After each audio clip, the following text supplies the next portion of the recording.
Okay, so a pity party.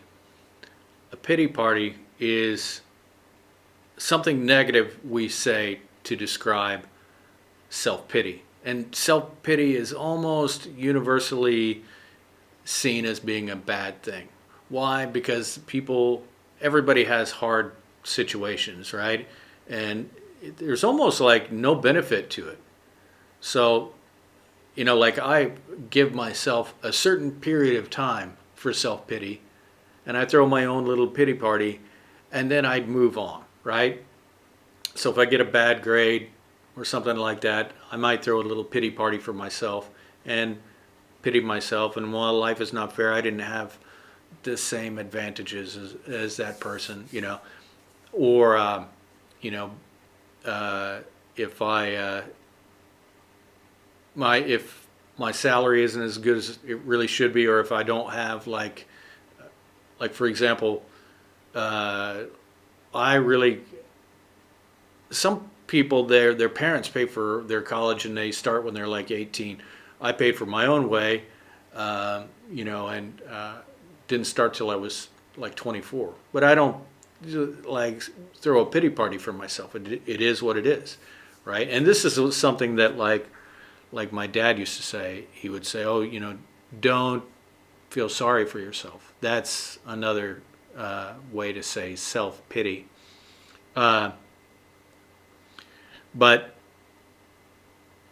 most of the time, when people use the expression pity party, they're like criticizing someone else.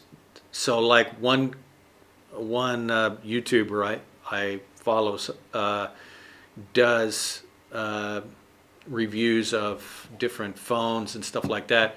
But then he's got into like a personal story, and he said somebody tried to murder him and he was seriously injured. And then he laid there and he was so depressed and he didn't want to leave his room and he wouldn't go outside and talk to anybody. Then his dad came in the room and said, "Listen, you need to stop throwing this pity party for yourself." And the way his dad said it, he used another idiom. He said, "Get back in the game," right? Get back in the game means get back in the game of life. Why? Because most of the time it doesn't really help you to feel sorry for yourself. You just got to keep going.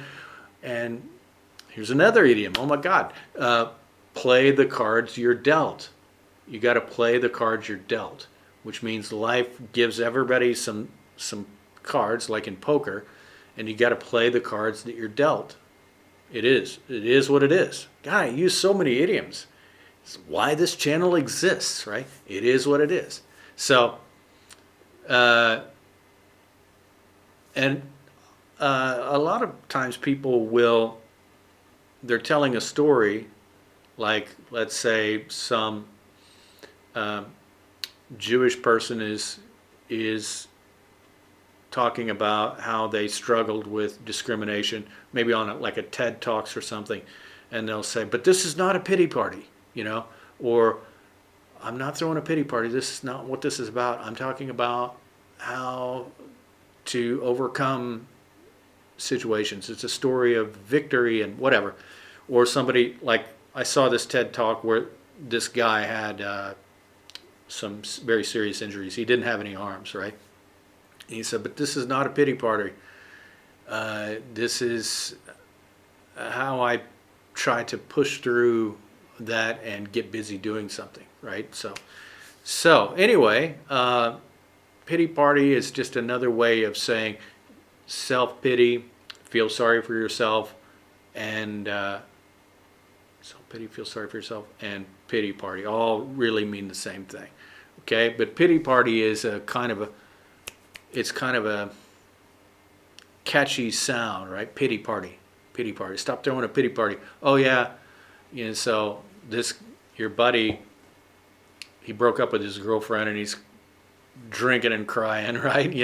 And you say, "Okay, that's tough, man, but as soon as you finish with your pity party, you'll need to we'll go out together and we'll try to we'll try to talk to some girls," or something like that. So anyway, So I will talk to you on the next idiom. Please like, comment, and subscribe. Okay?